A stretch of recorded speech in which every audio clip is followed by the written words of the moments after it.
मुंबई में 1 से 4 मई तक हुई वेब समिट में आमिर खान ने एक मास्टर क्लास ली। इसमें उन्होंने अपने फिल्म करियर के कुछ किस्से सुनाए। एक वाकया उनकी फिल्म दिल से जुड़ा था, जिसमें माधुरी दीक्षित उनकी हीरोइन थी।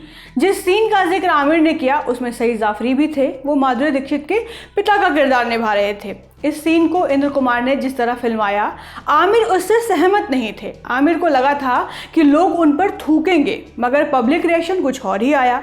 मास्टर क्लास में आमिर ने बताया कि इस सीन ने उनका नज़रिया ही बदल डाला। कौन सा था वो सीन और क्या चाहते थे आमिर जो इंद्र कुमार को मंजूर न था, बताते हैं। दरअसल ये वो सीन है जिसमें राजा यानी कि आमिर खान खुद को एक कमरे में बंद कर लेता है। रूम में मधु यानी माधुरी दीक्षित भी हैं। कमरे में रखी टेबल तोड़कर राजा उसमें आग लगाता है और मधु के साथ इस अग्नि के आसपास फेरे लेता है। मधु के पिता यानी सईद जाफरी ये सब देखते हैं। आमिर को लगा कि इस सीन में कोई लॉजिक ही नहीं है और जनता भी इसे पसंद नहीं करेगी। ये बताते हुए आमिर ने मास्टर क्लास में कहा, मेरा दिमाग लॉजिकल है, इसलिए मैंने इंद्र कुमार से कहा कि वो फेरे तो करवा रहे हैं मगर कोई चश्मदीद तो है नहीं। सईद जाफरी और एक बूढ़ी महिला के सिवा कोई मौजूद नहीं है, तो सईद जाफरी फेरे देखकर बौखला क्यों रहे हैं। वो सीधा सीधा ये कह सकते हैं कि जो मनाए करो, दरवाज़ा तो खोलोगे ही। तुम लाख कहो कि तुम दोनों अब शादीशुदा हो, मैं उसे मानूंगा ही नहीं। आमिर ने सीन डिस्कस करते हुए इंद्र कुमार से ये सवाल किया।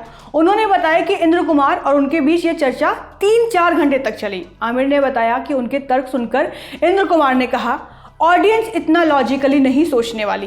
तब आमिर ने दोबारा सवाल दागा। आमिर ने पूछा, ये कैसे मुमकिन है? लोग होशियार हैं, वो फेरे देखेंगे और हम लाख इमोशनली सोच रहे हैं कि दोनों को साथ आते देखना सबको अच्छा लगेगा, मगर एक पिता के नज़रिए से सोचें तो वो कॉमन सेंस से काम लेगा और राजा से कहेगा कि अब तुम अपने घर लौट जाओ। आमिर ने बताया कि लंबी चर्चा के बाद आखिरकार उन्होंने इंद्र कुमार की बात मान ली। वो सीन उन्हीं के मुताबिक शूट हुआ।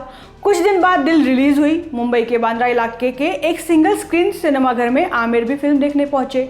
शादी वाले सीन पर ऑडियंस का रिएक्शन देखकर आमिर हैरान हो गए। आमिर ने बताया, लोग सीटियां मार रहे थे, तालियां बजा रहे थे। मुझे तो यकीन था कि लोग हम पर थूकेंगे उस सीन में, मगर उस दिन मुझे बहुत बड़ी सीख मिली।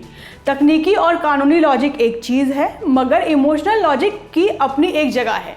तो जब आप लोगों को इमोशनल जर्नी पर ले जाते हो ना, तब वो लॉजिक नहीं देखते, लॉजिकली नहीं सोचते।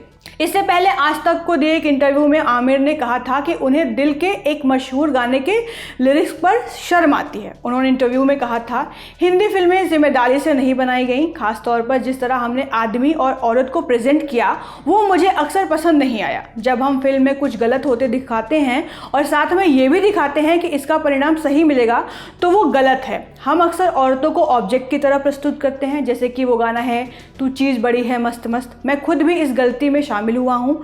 मैंने भी ऐसी फिल्में की हैं, खंबे जैसी खड़ी है, लड़की है या छड़ी है। हम औरत को खंबा बुला रहे हैं, उसे इंसान ही नहीं मान रहे हैं। मैं बहुत शर्मिंदा हूँ इस पर।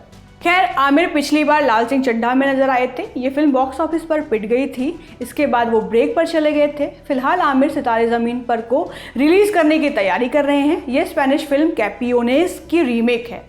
फिल्म की कहानी 10 स्पेशल बच्चों पर केंद्रित है जिन्हें डाउन सिंड्रोम है। उन्हें आमिर का किरदार पैरालंपिक के लिए ट्रेन करता है। पिछले दिनों एक इंटरव्यू में आमिर ने इस फिल्म में अपने किरदार पर बात की थी। उन्होंने बताया कि इस फिल्म में वो गुलशन नाम के एक व्यक्ति का रोल कर रहे हैं जो बेहद बदतमीज़ है, किसी की इज्जत नहीं करता। उनका ये किरदार तारे ज़मीन पर में निभाए निकुंभ के कैरेक्टर से बिल्कुल अलग है। खैर, सितारे ज़मीन पर को शुभ मंगल सावधान वाले RS प्रसन्ना ने डायरेक्ट किया है। इसमें आमिर के अलावा जेनेलिया डिसूजा और दर्शील सफारी भी नजर आएंगे। खबरें ये भी हैं कि वो इसी साल महाभारत पर काम शुरू करने वाले हैं। महाभारत को वो अपने अंदाज में बनाएंगे। फिलहाल इसकी लिखाई पर कुछ समय तक काम चलेगा। इस महाकाव्य को कई भागों में तोड़ा जाएगा। वो इसे the Lord of the rings की तर्ज पर एक बार में शूट करेंगे, फिर इसे फ्रेंचाइज वाले स्टाइल में अलग अलग हिस्सों में रिलीज़ किया जाएगा। वो कई डायरेक्टर्स को इसके लिए साथ लाने की प्लानिंग कर रहे हैं। उनका मानना है कि महाभारत इतना बड़ा प्रोजेक्ट है कि इसे एक फिल्म में समेटा नहीं जा सकता।